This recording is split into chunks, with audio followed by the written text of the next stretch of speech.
السلام علیکم دوستو روسی صدر پیوٹن فوج مشرقی یوکرائن تعینات کرنے کا حکم دے چکے ہیں۔ روسی صدر نے یہ بھی اعلان کر دیا ہے کہ یوکرائن سے آزاد ہونے والی ریاستوں کے ساتھ طے شدہ معاہدے کے تحت دفاع کی ذمہ داری روس نے لے لی ہے۔ دونوں ریاستوں میں روس اپنے فوجی اڈے قائم کرے گا اور ان کی معاشی مدد بھی کرے گا۔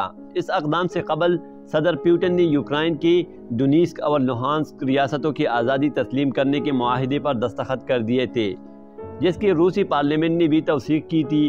دوسری طرف شام روسی اقدام کی حمایت کرنے والا پہلا ملک بن گیا۔ ان حالات میں یوکرائن نے اسلحے کی فراہمی کے لیے برطانیہ کو خط لکھ دیا، جبکہ نیٹو نے صورتحال کی سنگینی کے پیش نظر 100 جنگی طیاروں کو ہائی الرٹ کر دیا ہے۔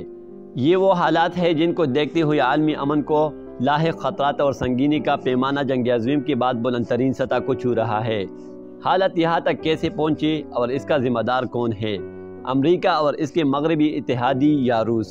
تو اس حوالے سے ایک امریکی رکن کانگریس برنی سینڈر کا تبصرہ قابل غور ہے، جس نے یوکرائن روس کشیدگی کے معاملے پر امریکہ کو تنقید کا نشانہ بنایا۔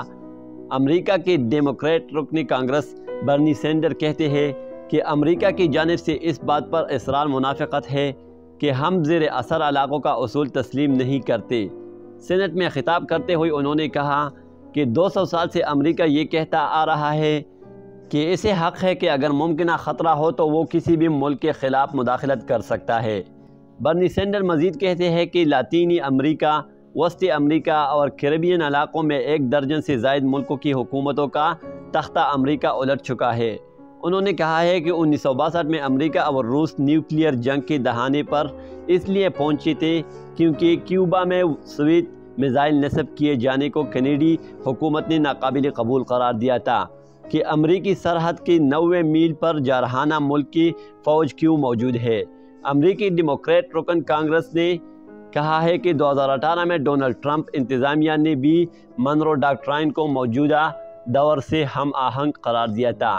برنی سینڈر نے سوال اٹھایا ہے کہ اگر میکسیکو یا کیوبا میں سے کوئی ملک امریکہ کے دشمن ملک سے اتحاد قائم کر لیتا ہے تو کیا امریکہ میں اس پر آواز اٹھائی نہیں جائے گی؟ انہوں نے مزید کہا کہ امریکہ کی طرح روس کو بھی اپنی پڑوسی ممالک کی سیکیورٹی کی پالیسی میں دلچسپی ہوگی۔ امریکی ڈیموکریٹ رکن کانگریس نے خبردار کیا کہ یوکرائن سے سیکیورٹی تعلقات بہتر بنانے کی امریکہ اور یوکرائن دونوں ہی کو بھاری قیمت چکانا ہوگی۔ امریکی رکن کانگریس کے اس تبصرے اور امریکی کردار کے حوالے سے تنقید کی روشنی میں دیکھا جائے تو یوکرائن کا مسئلہ امریکہ اور نیٹو نے جان بوجھ کر کھڑا کیا ہے۔ کیوبا کے جس بحران کا امریکی رکن کانگریس نے حوالہ دیا اور جس نے دنیا کو عالمی جنگ کے دہانے پر پہنچایا تھا کہ مماثلت یوکرائن کے بحران سے اس طرح ہے کہ وہاں کیوبا جو امریکہ کا قریب ترین ملک ہے روسی اتحاد میں آ گیا تھا، اور یہاں پر یوکرائن جو روس کا قریب ترین پڑوسی ہے نیٹو اور امریکہ کے زیر اثر آ گیا ہے۔ یوکرائن میں حالات اس وقت پلٹا کھانے لگی تھی جب 2004 کی نارنجی انقلاب کی جس کی پشت پناہی امریکہ اور اس کے اتحادی کر رہے تھے کہ نتیجے میں یہاں امریکی حامی لابی پیدا کی گئی۔ 2013 میں کیف کے میدان نامی علاقے سے عوامی مظاہرے شروع ہو گئی تھے جب روس نواز ملک کی صدر یانوکوچ نے یورپی یونین کے ساتھ اشتراک کے ایک مجوزہ معاہدے کو مسترد کر دیا تھا۔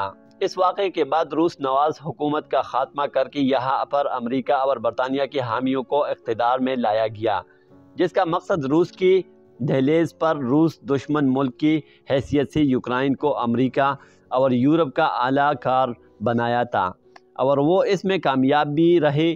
اس کے ساتھ ساتھ امریکہ اور نیٹو کی کوشش ہے کہ یوکرائن کو نیٹو رکن بنایا جائے تاکہ وہ روس کے قریب ترین ملک کے ذریعے یہاں پر اپنی طاقت اور موجودگی سے روس کو مرعوب کر سکے اور اس کے مفادات کو نقصان پہنچائے۔ روس یہ بھی سمجھتا ہے کہ اگر یوکرائن کو نیٹو رکن بنایا گیا تو یہاں پر نیٹو کی موجودگی سے یوکرائن کرائمیا کو روس سے حاصل کرنے کے لیے کوئی بھی مہم جوئی کر سکتا ہے۔ اس لیے روسی صدر نے کھل کر کہا کہ یوکرائن کی نیٹو میں شمولیت وہ ریڈ لائن ہے جسے یورپ کو عبور نہیں کرنا چاہیے۔ تو دوستو اس جنگ کے بارے میں آپ کیا سمجھتے ہیں کہ یہ کس کی وجہ سے ہو رہی ہے اور اس کا اصل ذمہ دار کون ہے؟ اپنے کامنٹ سیکشن میں ضرور بتائیے۔ تو ملتے ہیں ایک اور ویڈیو کے ساتھ، تب تک کے لیے اللہ حافظ۔